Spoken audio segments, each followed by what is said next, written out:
பொருந்தாதவற்றை தேர்க. சட்ட அளவீடு சட்டம் 2020 2010.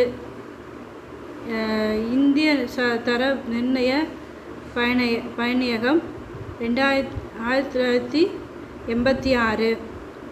அத்தியாவசிய பொருள்கள் சட்டம் 1955. பொருள்களின் சட்டம் 1980. கரெக்ட் ஆன்சர் சட்ட அளவீடு சட்டம் 2020. மக்களவை சபாநாயகர் பதவி வகித்த முதல் பெண் சபாநாயகர் மீரா குமார்.